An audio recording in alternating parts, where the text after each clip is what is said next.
მშვიდობისა. ეს საქართველოს პირველი არხია, თქვენ ვყურებთ გადაცემას პირადი ექიმი მარი მალაზონია რესტორანაზე თარგმანით. რასაკვირველია, ჩვენ დღესაც ადამიანზე ვსაუბრობთ, ადამიანზე როგორც ყველაზე დიდ ღირებულებაზე და ყველაზე მნიშვნელოვან ფასეულობაზე ნებისმიერ საზოგადოებაში. ჩვენ ვსაუბრობთ ადამიანის სიცოცხლეზე, რომელიც ყველაზე მეტად გასაფრთხილებელია და ჩვენ ვსაუბრობთ თავად ადამიანის განვითარებაზე, ადამიანის არსებობის ყოველდღიურობასა და ადამიანის განვითარების სხვადასხვა წახნაგზე. ძალიან მნიშვნელოვანია გავიხსენოთ, რომ ადამიანი არის მოაზროვნე და აქედან გაჩნდა ცხადია თავად სახეობრივი დასახელება Homo sapiens. თუმცა გავიდა წლები და ერთჩვენიერ დღეს მაქს ფრიშმა სამყაროს უთხრა, რომ არა უბრალოდ Homo sapiens-ზე უნდა დავფიქრდეთ, არამედ კაცობრიობის ისტორია ისე შეიცვალა, რომ ჩვენ Homo faber-ზე, ანუ ტექნიკურ ადამიანზე უნდა დავფიქრდეთ. სწორედ იმ პერიოდში დაფიქრებულმა ადამიანებმა დაიწყეს ძიება მთავარი საზრისის, რომელიც გადასარჩენია ადამიანში, ადამიანურობისთვის და აი ასეთ შემთხვევაში ძალიან მნიშვნელოვანი აღმოჩნდა ქართველი ფსიქიატრის ნაშრომი, რომელმაც თქვა, რომ ადამიანი მორალური არსებაა. და ეს არის განსაკუთრებით მნიშვნელოვანი. მოკლედ, როგორც არ უნდა გავყვეთ ჩვენი სახეობის სახელდებას, ძალიან მნიშვნელოვანია თავად ადამიანის განვითარება და მისი ტექნიკური აღჭურვა. ერთ დღეს ადამიანმა გადაწყვიტა, რომ ტექნიკური საშუალებები საკუთარ დამხმარედ ექცია და ასე გამოიყენა სარეცხის მანქანა, ლიფტი, თვითმფრინავი, წყალქვეშა ნავი. და თუ ჩვენ ამ ლოგიკას გავყვებით, ერთჩვენიერ დღეს სრულიად ბუნებრივად და ლოგიკურად დაიბადა ურთიერთობა, როდესაც ადამიანმა გადაწყვიტა რობოტი მედიცინაში სამედიცინო მანიპულაციების შესასრულებლად გამოეყენებინა. დიახ, ძალიან მნიშვნელოვანი ნაბიჯი აღმოჩნდა ტექნიკური განვითარების თვალსაზრისითაც და სამეცნიერო აზროვნების თვალსაზრისითაც, როდესაც ადამიანებმა გადაწყვიტეს, მედიკოსებმა გადაწყვიტეს რობოტული ტექნოლოგიები დაენერგათ მედიცინაში. თუმცა მას თავისი ეტაპები აქვს, განსხვავებული აღქმა და დამოკიდებულება და დღევანდელი გადაცემა მე ვფიქრობ ამაში კიდევ ერთხელ დაგარწმუნებთ. თუმცა მე ახლა მინდა თქვენი ყურადღება მივაქციო ერთ ძალიან მნიშვნელოვან მოვლენას. მიუხედავად იმისა, რა ტემპით ვითარდებოდა მოვლენები, ის კადრი, რომელსაც ახლა ერთად ვნახავთ, აღმოჩნდა ისტორიული. დიახ, 2025 წლის 28 თებერვალს. ეს კადრი ნახა მთელმა მსოფლიომ.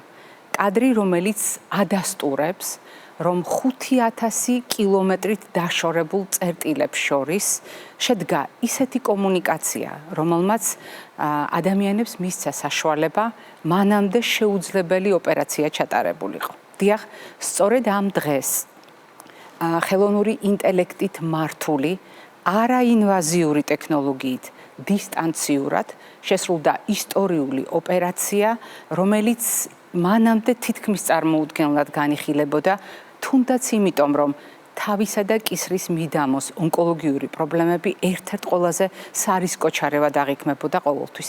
თავისი გართულებებით, მიდგომის, ვთქვათ, ხარვეზებით ან სირთულეებით და ასე შემდეგ.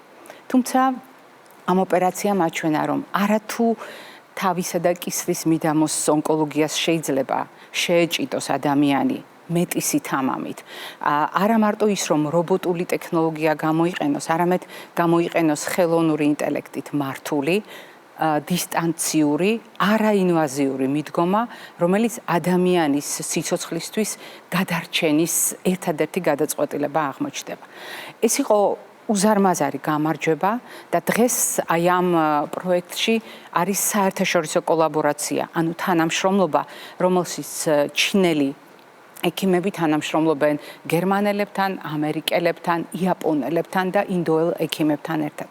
ეს არის ახალი ერის დასაწყისი, ახალი ეტაპის დასაწყისი, თუმცა ეს არის ერთი პატარა ფრაგმენტი იმ დისდი მოზაიკისას, რომელსაც რობოტული ქირურგია ჰქვია და რომელიც მთელ მსოფლიოში ძალიან სწრაფი ტემპით ვითარდება. როგორია ჩვენი საზოგადოების დამოკიდებულება? რა კი ჩვენ ამ თემაზე პერიოდულად საუბრობთ ხოლმე, გადავწყვიტეთ დღევანდელი გადაცემისთვის, რომელიც ასევე რობოტულ ქირურგიას ეძღვნება, შეგვემოწმებინა, როგორ მიიღო საზოგადოებამ წლების მანძილზე ჩვენი გადაცემიდან ინფორმაცია.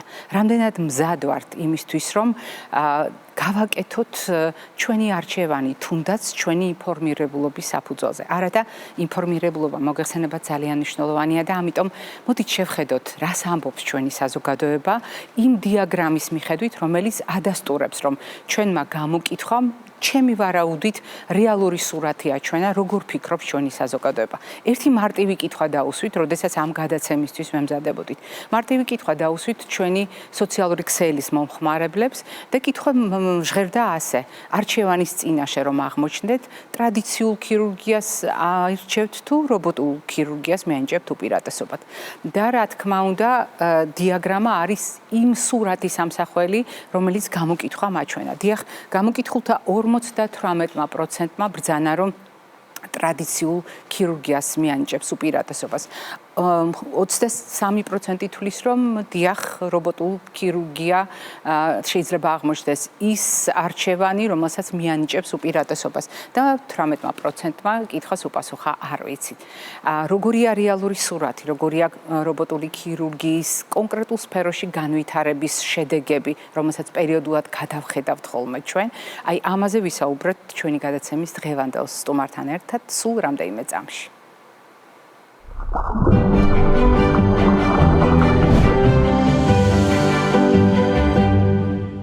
როგორც აკპირდით, დღეს ჩვენ სტუმართან ერთად უნდა ვისაუბროთ რობოტული ქირურგიის რეალობასა და პერსპექტივებზე და ჩვენი დღევანდელი სტუმარი გახლავთ ჩვენი გადაცემის ძალიან დიდი ხნის მეგობარი და გულშემატკივარი, რომელსაც თქვენ ძალიან კარგად იცნობთ, იგი გახლავთ უროლოგი პროფესორი ბატონი გურამ ქარაზანაშვილი. დილამშვიდობისა ბატონო გურამ. დილამშვიდობის ბატონო მარი, მადლობს მოწვევისთვის, როგორც ყოველთვის მოხარული ვარ თქვენს გადაცემაში მიიღო მონაწილეობა. მადლობა ბატონო გურამ, ჩვენს გვიხარია ყოველთვის თქვენი სტუმრობა, მით უფრო რომ ჩვენ გვაქვს ტრადიცია ვიკრიბებით პერიოდულად და რეტროსპექტულად მივყვებით იმ მოვლენებს, რომელზედაც პრაქტიკულად დღეს სათაურში თითქოს მხოლოდ ორი სიტყვა რობოტული ქირურგია ნახსენები.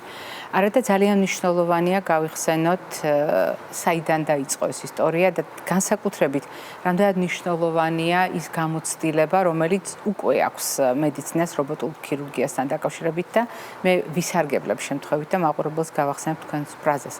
თქვენ არა დღეს, არამედ მაგალითად 2 წლის წინ სტუმრობის დროს ბრძანეთ, რომ რობოტული ქირურგია აღარ არის უკვე ხვალინდელი დღე. რობოტული ქირურგია უკვე დღევანდელი დღეა. ეს თქვენ ბრძანეთ 2 წლის წინ და ამ გადასახედიდან ამ ფრაზის შეფასება როგორ შეიძლება? დიახ, მაშინ 2 წლის წინ ალბათ ეს რობოტული ნათქვამი, ფრაზა რობოტული ქირურგია აღარ არის მომავალი, შეეხებოდა ჩვენს გარშემო განვითარებულ ქვეყნებს, ევროპას, ამერიკას, თურქეთს. ჩვენთან ეს იწყებოდა და დღეს უკვე საქართველოშიც აღარ არის ეს მომავალი, უკვე სტანდარტი გახდა ყოველ შემთხვევაში უროლოგიურ რობოტულ ქირურგიაში. ჩვენ რობოტული ქირურგია ყველა დარგში არსებობს, მუცლის ქირურგიაში, გინეკოლოგიაში და ასე შემდგომ. აქ შეიძლება ზოგიერთი მიმართულებით შედარებით ეხლა იწყებოდეს განვითარება, მაგრამ უროლოგიაში ეს უკვე სტანდარტი გახდა საქართველოში, იმიტომ რომ რამოდენიმე ასეული არის ეს ოპერაცია განხორციელებული, რუტინულად მიმდინარეობს საუკეთესო შედეგებით, ასე რომ დღეს ეს უკვე სტანდარტია საქართველოში. და ეს ტალღა რობოტული ქირურგიის, რაც ესე იგი ჩვენ დავნერგეთ ეს პირველად საქართველოსა და კავკასიაში, მას შემდგომ ეს ტალღა გავრცელდა. ის ვრცელდება საქართველოშიც, სომხეთშიც, აზერბაიჯანშიც, რეალურად იქნება ახალი რობოტული ცენტრები, რომლებიც აუცილებლად აკრიფავენ გამოცდილებას ძალიან სწრაფად. ასე რომ რეალურად ეს დღეს სტანდარტი ხდება ყველა კლინიკაში, ხოლო ჩვენს კლინიკაში უკვე გახდა ეს სტანდარტი. რუტინულად ეს აღარ არის ნოუ-ჰაუ, აღარ არის რაღაცა რომ ვაიმე რა გავაკეთეთ საოცარი ოპერაცია, ძალიან რთულ ოპერაციებს ვაკეთებთ, ყველანაირი ტიპის ოპერაციებს ვაკეთებთ, პროსტატის, შარდის ბუშტის, ხელოვნური შარდის ბუშტის, 12 საათიანს, 2 საათიანს, თიკლის შემანარჩუნებელ ოპერაციებს სიმსივნეების დროს. ეს გახდა ჩვეულებრივი ყოველდღიურობა. ჩვენი გუნდი ამას ძალიან მიეჩვია. დღეში ხანდახან 2-3 ოპერაცია გვაქვს. ასე რომ რეალურად ეს სტანდარტია დღეს. თქვენ ბრძანებთ ბატონო გურამ, რომ რობოტული ქირურგია უკვე ნამდვილად რეალობაა საქართველოსთვისაც და თქვენ ბრძანებთ რამდენად მასშტაბური შეიძლება იყოს მისი გავრცელება თუნდაც რეგიონში და ჩვენს სამეზობლოში. მაგრამ როდესაც სხვადასხვა დარგის ჭრილში აღვიქვამთ, ამას აქვს ძალიან დიდი მნიშვნელობა. დღეს ჩვენ ვლაპარაკობთ არა უკვე ზოგადად რობოტულ ქირურგიაზე და იმ შესაძლებლობებზე, რომელსაც რობოტული ქირურგია აძლევს მედიცინას განვითარებისთვის, არამედ ჩვენ ვლაპარაკობთ დარგობრივად მის გამოყენებაზე და დარგობრივ წარმატებებზე. რობოტული ქირურგია უროლოგიაში საერთაშორისო მასშტაბით რომ დავინახოთ, რა შეცვალა რობოტული ქირურგიის გამოყენებამ უროლოგიაში? ჯერ მინდა ვთქვა, რომ კიდევ ხომ რობოტული ქირურგია არ არის უროლოგიის მხოლოდ პრიორიტეტი, შეიძლება იქნეს გამოყენებული გინეკოლოგიაში, მუცლის ქირურგიაში, კარდიოქირურგიაში, გულმკერდის ქირურგიაში, ტრანსორალურ ქირურგიაში. ანუ ეს აპარატი ერთი და იგივეა, ქირურგის საჭიროა მხოლოდ შესაბამისი სპეციალობის ქირურგებმა თავიანთ პრაქტიკაში ფართოდ დანერგონ. რობოტი თვითონ არაფერს აკეთებს, ამას აკეთებს ქირურგი. რობოტი არაფერს არ აკეთებს, ეს არის ინსტრუმენტი, ძალიან სრულყოფილი ინსტრუმენტი, ძალიან თანამედროვე ინსტრუმენტი ქირურგის ხელში. რატო უროლოგიაში ეს სოფლიოში უროლოგებმა ერთ-ერთმა პირველებმა დაავიწყეთ და საქართველოში ესე აღმოჩნდა, იმიტომ რომ უროლოგიაში არსებობს ესეთი პათოლოგია, როგორც არის პროსტატის კიბო, რომელზეც ჩვენ ძალიან ბევრი გვისაუბრია, რომელიც არის მასობრივი დაავადება, სადაც ესე იგი ჩვენ ვიცით, რომ კანის კიბოს შემდგომ პროსტატის კიბო ერთ-ერთ პირველ ადგილზეა, რომელიც იკურნება, ანუ ძალიან ეფექტურია ოპერაციის საშუალებით პროსტატის კიბოს განკურნება, თუ კი ის დროულად არის გამოვლენილი. და მესამე არის ის, რომ პროსტატის კიბოს ოპერაცია ტექნიკურად საკმაოდ რთულად განსახორციელებელი არის ხოლმე, როგორც ტრადიციული ღია წესით, ასევე ტრადიციული ლაპარასკოპიული მიდგომითაც და რობოტულმა ქირურგიამ ძალზედ გაამარტივა ეს საკითხი. გაამარტივა იმ კუთხით, რომ ანუ ფაქტიურად გართულების გარეშე არის შესაძლებელი ამ ოპერაციის განხორციელება, ისე რომ ადამიანს შეუნარჩუნოს ცხოვრების ხარისხი, არ ქონდეს ოპერაციის მე არ დაემართოს შარდის შეუკავებლობა, შეუნარჩუნოთ მამაკაცური, ასე ვთქვათ, ერექციული ფუნქცია, ამავე დროს მოვახდინოთ ონკოლოგიური პრობლემის გადაჭრა და ამის უნიკალურ საშუალებას იძლევა. ამიტომ, რადგან ეს მასობრივია, ტექნიკურად რთული ოპერაციაა და აშკარა აქ უკვე რობოტის პრიორიტეტი ღია ქირურგიასთან, ლაპარასკოპიასთან მიმართებაში, ამიტომ ამან განაპირობა ის, რომ უროლოგებმა პირველებმა დაიწყეს ამ ტექნოლოგიის გამოყენება, სადაც მისი უპირატესობა ცალსახა არის. ასე რომ გარდა პროსტატის, ანუ წინამდებარე ჯირკვლის გარდა პროსტატის ძალიან რთულობია. მაგალითად, სიტყვაზე თირკმლის სიმსივნეების დროს დღეისათვის თირკმლის ლიკვიდაცია არის შედარებით უფრო შორსწასული. თირკმლის 7-8 სანტიმეტრამდე ზომის სიმსივნეების შემთხვევაშიც საერთაშორისო გაიდლაინი გვეუბნება, რომ თირკმელი უნდა ვეცადოთ შევინარჩუნოთ. და ამ შესანარჩუნებლად ძალიან ფაქიზი ოპერაციაა, რომ სიმსივნე ამოვიღოთ, თირკმელი შევინარჩუნოთ, იმისათვის, რომ ადამიანს ორი თირკმელი ჰქონდეს საბოლოო ჯამში, იმისათვის, რომ პერსპექტივაში დიალიზის და თირკმლის უკმარისობის რისკი არ დადგეს. ამისათვის რობოტული ქირურგია საუკეთესო შედეგები აქვს ღიასთან და ლაპარასკოპიულთან შედარებით და აქაც ჩვენ ფართოდ ვიყენებთ. შეიძლება ხა თირკმლის სიმსივნე ისეთი გავრცელებული არ არის, როგორც პროსტატის სიმსივნე, ამიტომ ხშირად პროსტატით ვიწყებთ ხოლმე, მაგრამ ნებისმიერი ჩვენ რუტინულად პროსტატის სიმსივნეს, თირკმლის სიმსივნეს რუტინულად ვახორციელებთ ამით. ანუ ესეც უკვე რეალობაა. ესეც უკვე რეალობა, ეს არის ყოველდღიურობა აბსოლუტურად. და მეც გეტყვით კიდევ უფრო მეტი, რომ ყოველდღიურობა გახდა თითქმის შარდის ბუშტის სიმსივნეები, რომელიც ერთ-ერთი ურთულესი ოპერაციაა და სხვათა შორის შარდის ბუშტის სიმსივნის შედარებით მაღალ სტადიაზე ერთადერთი რადიკალური საშუალება ქირურგია რჩება დღეისათვის მისი განკურნების, მისი ასე ვთქვათ, ონკოლოგიური პრობლემის გადაჭრის თავარი არაღაც მაინც ქირურგია რჩება. მაგრამ ეს ძალიან რთული ქირურგია, მრავალსაათიანი ქირურგია და განსაკუთრებით მაშინ, როდესაც საქმე ეხება ახალი, ანუ ხელოვნური შარდის ბუშტის შექმნას ნაწლავისგან. ამაზეც ყოფილა თქვენს გადაცემაში არაერთი საუბარი.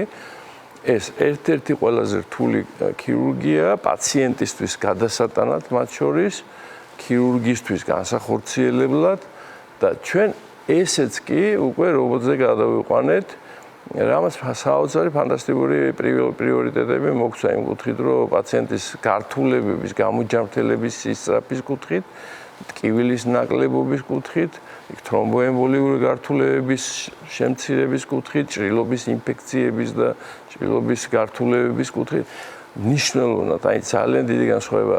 მე იმდენად ასე ვთქვათ, ეხლა მე სანამ რობოტული ქირურგია გავხდებოდი, მანამდე ღია ქირურგიც ვიყავი და ლაპარასკოპიული ქირურგიც.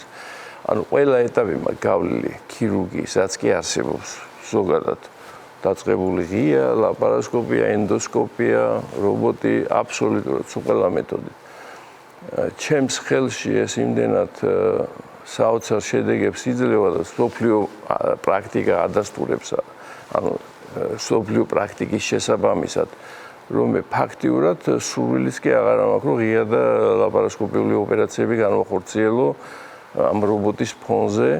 ანუ შესაძლებლობების შედეგებია. იმდენად განსხვავებული საუკეთესო შედეგები არის. ნუ იგივე რო ავიღოთ პროსტატის კიბოს შემთხვევაში ძალიან შიში არის ხოლმე, დიდი შიშია, რომ აი არ მომიწევს პამპერსით სიარული, არ მქონდეს შარდის შეუკავებლობა პოსტოპერაციულ პერიოდში. არ მქონდეს კათეტერი დიდხანს ჩადგმული, არ ვიცი კლინიკაში და ჩვენ რასაც ვხედავთ ეხლა უკვე რამოდენიმე ასეულია ეს გაკეთებული ათასობით მანამდე გაკეთებულ ღია ქირურგიასთან შედარებით, თუნდაც მე ვხედავ და ლაპარასკოპიასთან შედარებით ვხედავ უდიდეს განსხვავებას. და ეს განსხვავება არის ის, რომ რეალურად 5-6 დღე სტანდარტად იქცა, რომ 5-6 დღეში შარდის შეკავების უნარიც უბრუნდება, ათეულობით კილომეტრის სიარული შეუძლია ამისთან სირთულის ოპერაციის შემდგომ. და მე თვითონ ხალხთან გაოცებული ვარ ხოლმე იმდენად განსხვავებული არის ეს შედეგები, ასე რომ ბატონ გურამ, ჩვენ ერთგვარად გავყევით ისტორიას. რობოტული ქირურგია მის მიმართ დამოკიდებულება და პერსპექტივები, რომელიც თავიდან როგორც ზოგად შესაძლებლობა დაღიქმებოდა, მე დარგობრივი დანაწევრება ამ შესაძლებლობების და მათ შორის უროლოგიაში მისი გამოყენება.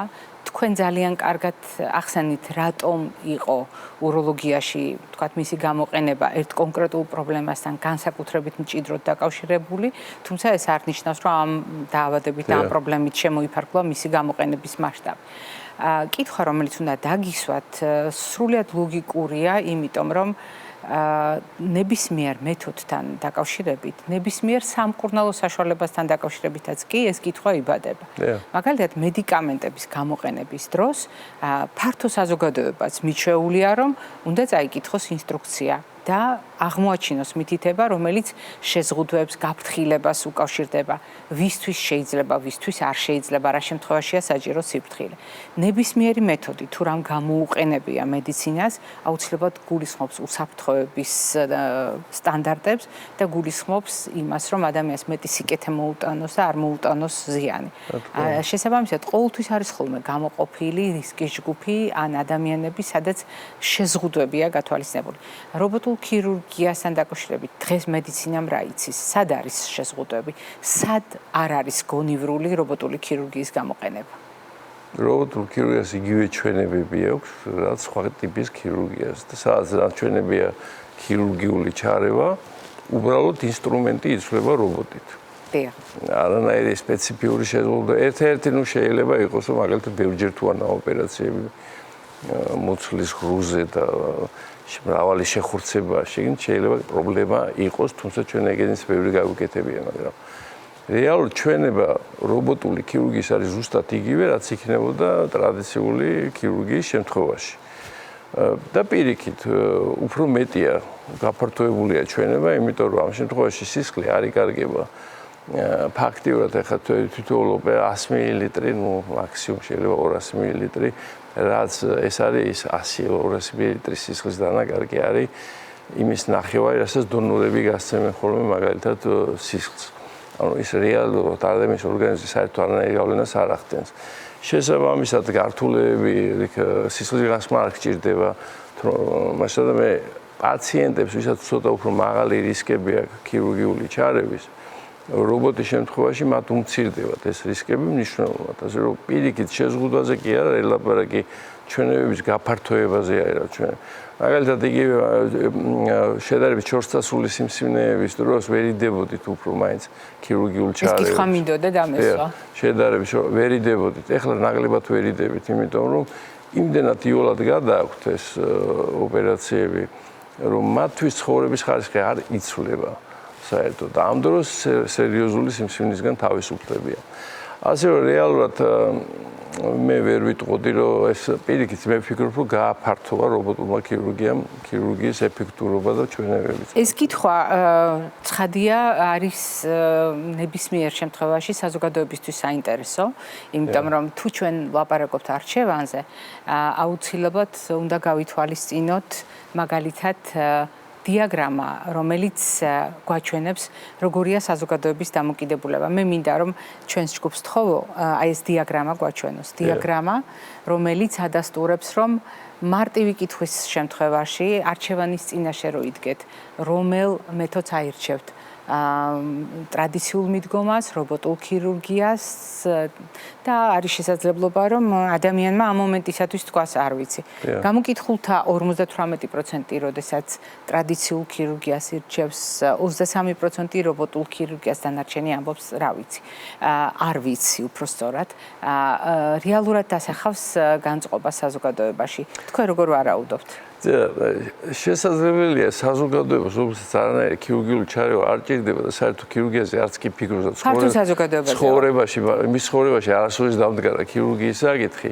ის რა თქმა უნდა, ცოტა შეიძლება კონფუზია დაემართოს რობოტული რა რობოტი. და სკეპტიციზმი გქონდეს. მაგრამ მე ჩემთან ვინც მოდიან პაციენტები, რომელმაც უკვე იცის, რომ პრობლემა აქვს რეალურად და ანუ ინფორმირებულ პაციენტებს გულისხმობ. ყველა პაციენტი, ვისაც ქირურგია სჭირდება, შევა თუ არა ინტერნეტში რობოტულ ქირურგია ნებისმიერებაზე რომ ჩაწეროს ოპერაცია პირველ რიგში ამოგვიდებს რობოტულ ქირურგიას, იმიტომ რომ ეს არის ანუ ნებისმიერი ადამიანი, ვისაც ქირურგია სჭირდება, იმან კარგად იცის, რომ რობოტული ქირურგია არის პრიორიტეტი.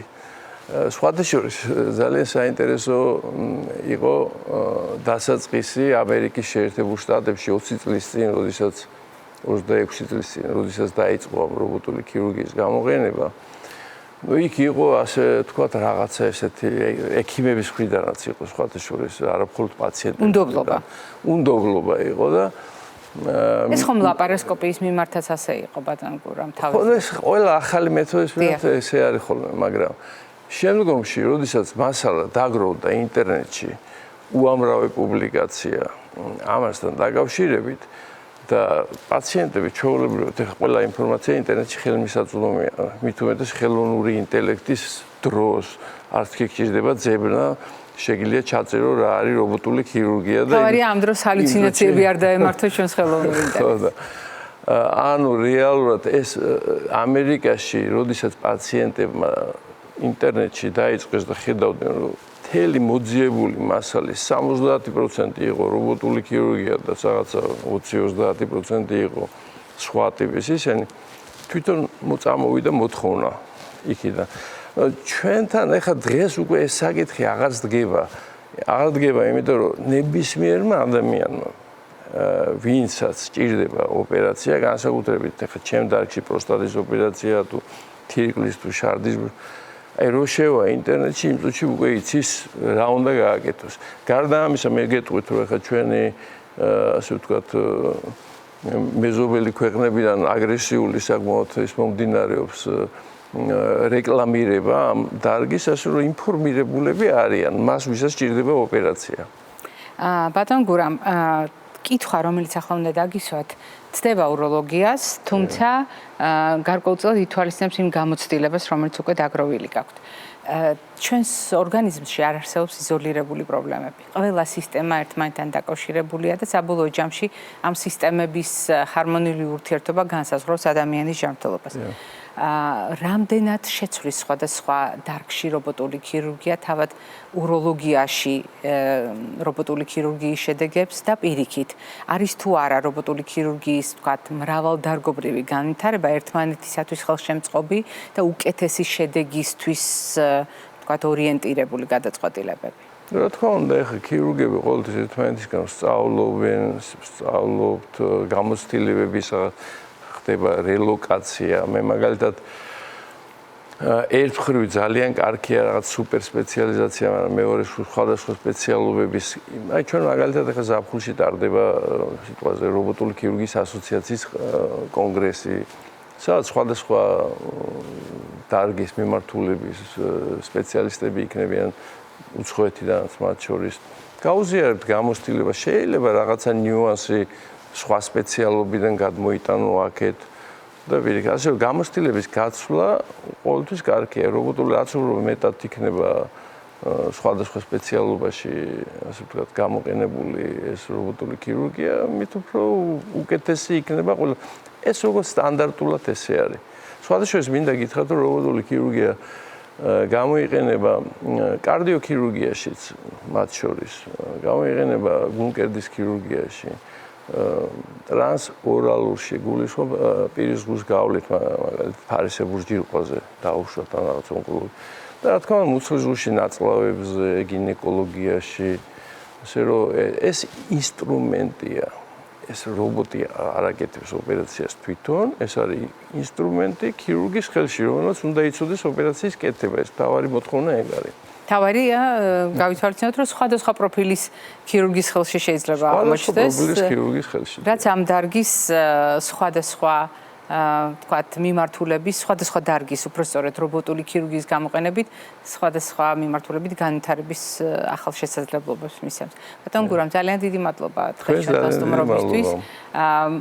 ჩვენ ერთგვარად შევაჯამეთ ის შედეგები, რომელიც ამ მომენტისათვის დაგროვდა რობოტული ქირურგიის გამოყენებით უროლოგიაში და მაყურებელს შევახსენებთ დღევანდელი ჩვენი გადაცემის სტუმარი გახდათ უროლოგი პროფესორი ბატონი გურამ ქარაზანაშვილი. მე არ გემშვიდობებით, წინ კვებითი შუქნიშანი გველოდება.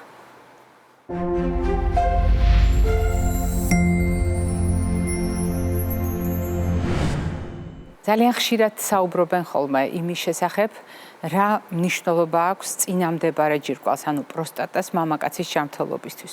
უფრო მეტიც, ძალიან ხშირად გაგიგონიათ ალბათ ჩვენს გადაცემაში, თავად პროფესიონალები წინამდებარე ჯირკვალს, ანუ პროსტატას მამაკაცის გულად რომ მოიხსენიებენ. მიუხედავად იმისა, რა სახელს დავარქმევთ და როგორ შეფასებას მივცემთ მას, როგორც ორგანოს, მის მნიშვნელობას, თავად მისი ჯანმრთელობა მამაკაცის ჯანმრთელობის განუყოფელი ნაწილია და ამიტომ თუ ჩვენ კვებით შუქნიშანზე ვსაუბრობთ, აუცილებლად უნდა გავითვალისწინოთ ის კანონზომიერება, რომელიც იცავს წინამდებარე ჯირკვალს. ძალიან ბევრი ინფორმაცია გაგვიზიარებია სხვადასხვა დროს თქვენთვის წინამდებარე ჯირკვლის ჯანმრთელობისთვის, თუმცა დღეს რამდენიმე ძირითად საკითხს მოვუყარეთ თავი და მინდა გაგახსენოთ. ჩვენ საუბრობთ ხოლმე წითელი ხორცისა და პროცესირებული წითელი ხორცის შესახებ. ახლა თქვენ ეკრანზე ხედავთ წითელ ხორცს, რომელთა პოტენციალზე, აი ამ პროდუქტების პოტენციალზე, კერძოდ ონკოლოგიური რისკის თვალსაზრისით არაერთხელ გვისაუბრია.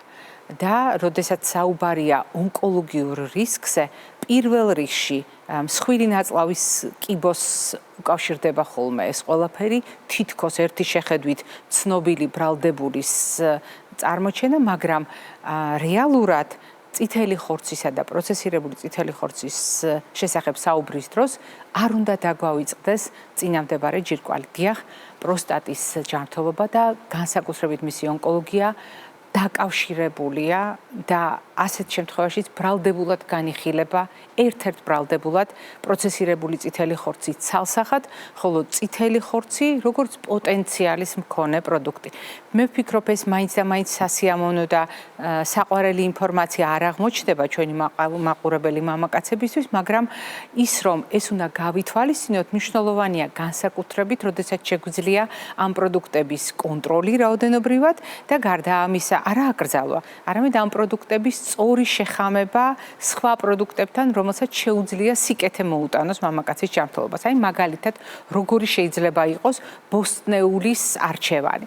თქვენ ახლა ხედავთ ყვავილოვან კომბოსტოს, ბროკოლის, ბრიუსელის კომბოსტოს, კალის. ეს არის ის მცენარეული პროდუქტები, რომელთა შემადგენლობაშიც არის ბიოლოგიურად აქტიური ნივთიერებები და მათ შორის არის სულფორაფანი. სწორედ ამ ნივთიერების გავლენა მრავალი კვლევის ფარგლებში შეისწავლეს და თქვენ გახსოვთ, ყოველწლიურად მე გაწვდით ხოლმე ინფორმაციას, როგორია ამ მიმართულებით კვლევის შედეგები. დიახ, დადასტურებულია, რომ სულფორაფანს შეუძლია დაიცვას წინამდებარე ჯირკვალი ონკოლოგიური პრობლემებისაგან და შესაბამისად, თუ ჩვენ კვების რაციონში თუნდაც ხორცთან ერთად აი ამ პროდუქტებს ჩავრთავთ და მამაკაცი სისტემატურად აღმოჩნდება ამ პროდუქტების მომხმარებელი, ონკოლოგიური რისკები, რომელიც წინამდებარე ჯირკვალს უკავშირდება, ანუ პროსტატას უკავშირდება, მკვეთრად ქვეითდება და პირიქით პროსტატის დაცულობა ონკორისკებისგან მაქსიმალურად გაზრდილია. კიდევ ერთი ჩამონათვალი, მოდით შევალოთ ახლა ბანერს თვალი. ეს არის სოია ტოფუ, ედამამე, ნაკლებად პოპულარული და არაენდემური პროდუქტია ჩვენს კულტურაში, თუმცა მე აუცილებლად დავასახელე, იმიტომ რომ ამ ჩამონათვალში ხვდება, აქ არის მწვანე ჩაი და არის უამრავი სხვა პროდუქტი, რომელსაც განსაკუთრებული დატვირთვა აქვს კონკრეტულ პოპულაციებში. მაგალითად, აღმოსავლეთის კულტურაში და აღმოსავლეთის კვების რაციონში დასახელებული პროდუქტები არის ყოველდღიური მოხმარების კერძების შემადგენლობაში, ყოველდღიური კვებითი რიტუალების ნაწილი და აღმოჩნდა, რომ ამ პროდუქტების სისტემატური გამოყენების დამსახურებით დაცულობის ხარისხი პროსტატის ონკოლოგიის შემთხვევაში ბევრად უფრო მაღალია. დიახ, აქვს ამას ენდემური ხასიათი. როგორც უკვე გითხარით, ეს არ გახლავთ პროდუქტები, რომელიც ჩვენი კულინარიული ტრადიციების ნაწილია, მაგრამ ჩვენ შეგვიძლია ამ პროდუქტების ნაწილობრივ მაინც გათვალისწინება, განსაკუთრებით იმის გააზრებით, რომ მაგალითად სოია და მისგან წარმოებული პროდუქტები საკმაოდ დიდი რაოდენობით შეიცავს ფიტოესტროგენებს და ყველა ეთნიკური ჯგუფისათვის ერთნაირად სარგო ის არ აღმოჩნდება. პირიქით, აქ შეიძლება დავფიქრდეთ მამაკაცის ჯანმრთელობის კონტექსტში, მიზანშეწონილია თუ არა ცალკეული მამაკაცის შემთხვევაში ამ ტიპის პროდუქტების სისტემატური მოხმარება. მოდით დავუბრუნდეთ იმ ტრადიციულ მიდგომას, რომელიც ანთების საწინააღმდეგო პროდუქტებზე ყურადღების გამახვილებას მოითხოვს. რატომ? იმიტომ რომ ასაკის მიუხედავად, წინამდებარე ჯირკვლის, ანუ პროსტატის პრობლემების მიუხედავად, ანთების საწინააღმდეგო საკვებს აქვს არსებითი მნიშვნელობა და ამ საკვებთან დაკავშირებით ჩვენ არაერთხელ გვისაუბრია, რომელშიც რა თქმა უნდა ხდება ლაქტუცინის შემცველი მწვანეფოთლოვანი მცენარეების, ხდება ლიკოპენის შემცველი პომიდორიც, ომეგა-3 შემცველი თევზი ან ნიგოზიც. თუმცა თუ უფრო კონკრეტულად გამოვყოფთ ომეგა-3-ის შემცველ პროდუქტებს, მე გაგახსენებთ, რომ აქ საკმაოდ დიდია ჩამონათვალი, რადგან ჩვენ უნდა ვივარაუდოთ როგორც ცხოველური, ასევე მცენარეული წარმოშობის პროდუქტები, მათ შორის არა მხოლოდ ნიგოზი, არამედ სელის, ჩიას მარცვალი და მრავალი სხვა პროდუქტი, რომელიც ცხოველურ პროდუქტებთან, თუნდაც თევზთან კომბინაციაში გვაძლევს მისი სხვადასხვა სტრუქტურის შეთვისების შესაძლებლობას. ძალიან მნიშვნელოვანია მამაკაცის ჯანმრთელობის კონტექსტში გავიხსენოთ კიდევ ერთხელ, როდესაც პროსტატის ჯანმრთელობაზე ვსაუბრობთ, ისეთი პროდუქტები, რომელიც მდიდარია თუთიით. როგორც ცხოველური წარმოშობის, ასევე მცენარეული წარმოშობის პროდუქტები, იმიტომ რომ ასაკის მიუხედავად თუთია მამაკაცის ჯანმრთელობის განუყოფელი ნაწილია. ისევე როგორც სელენი, ის არაუბრალოდ ანტიოქსიდანტია, არაუბრალოდ ძლიერი ანტიდამჟანგავი, ანუ ოქსიდაციური სტრესის დაძლევის შესაძლებლობა. არამედ ეს არის ძალიან მნიშვნელოვანი მინერალი, რომელიც ჩართულია კონკრეტულ ბიოქიმიურ ციკლებში და ეს ციკლები თავისთავად განსაზღვრავს მამაკაცის ჯანმრთელობას. და კიდევ ერთი მთავარი პრინციპი, რომელიც უნდა გავიხსენოთ, ყველა ეს პროდუქტი დაბალანსებული კვების შემთხვევაში თავს იღრის თეფშზე, სადაც სულ ცოტა ხუთი ჯგუფის ხუთი ფერის პროდუქტია გაერთიანებული. კიდევ უფრო მნიშვნელოვანია ეს პრინციპები დაცული ერთი კვების მოდელის ფარგლებში. რა თქმა უნდა, ასეთი მოდელი მამაკაცის ჯანმრთელობისათვის ყველაზე მიზანშეწონილად დადასტურებით დადგენილი ეს გახლავთ ხმელთაშუა ზღვისპირეთის კვების მოდელი. თუმცა იზოლირებულად კვების მოდელი არა, არამედ მისი გავლენა და მისი ურთიერთობა მამაკაცის ჯანმრთელობის ისეთ საიდუმლოსთან, როგორც გახლავთ ნაწლავის ჯანმრთელობა.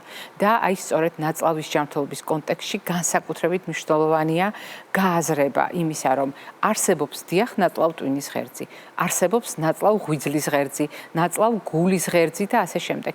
ნაწლავს ღერძით აკავშირებს ის პროცესები, რომელიც მასში მიმდინარეობს, ყველა სისტემასთან და ორგანოსთან ამდენად ნაწლავის წონასწორობას შეუძლია გავლენა იქონიოს პროსტატის ჯანმრთელობაზე.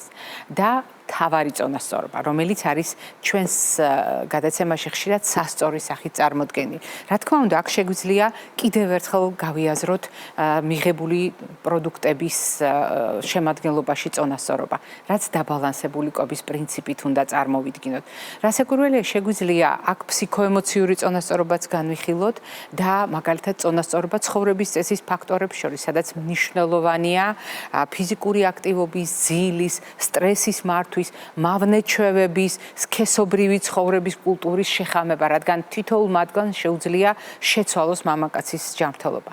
მაგრამ საგანგებოდ მინდა გამოვყო წონასწორობა, რომელიც არის სასარგებლო და ნაკლებად სასარგებლო პროდუქტებს შორის, სასარგებლო და ნაკლებად სასარგებლო ჩვევებს შორის, მაგალითად, ალკოჰოლის მოხმარების ჩვევა კი არა, არამედ წყლის მოხმარების სწორი ჩვევა. შაქრის, მარილით და ტრანსხიმებით დატვირთვის ჩვევა კი არა, არამედ პირიქით სასარგებლო უკვე ნახსენების ცხიმების უპირატესად გამოყენებით სწორცილებთან და ნახშირწყლებთან შეხამებით. და კიდევ ერთი წახნაგი წონასწორობისა, ეს გახლავთ წონა.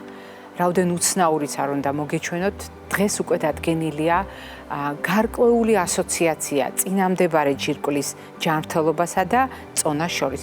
მამაკაცის ჭარბი წონა და სიმსუქნე შეიძლება აღმოჩნდეს ნოყიერი ნიადაგი, წინაპირობა იმისა, რომ პროსტატას შეექმნას საფრთხე, რომ პროსტატის ჯანმრთელობა დადგეს რისკის ქვეშ. ამიტომ წონასწორობა წონაში არის ერთ-ერთი საიდუმლო, ერთ-ერთი გასაღები იმისა, როგორ შევინარჩუნოთ თავად პროსტატის ჯანმრთელობაც და შესაბამისად მამაკაცის ჯანმრთელობაც. დღეს მე ამით გემშვიდობებით ჯანმრთელობას და დღეგრძელობას გისურვებთ.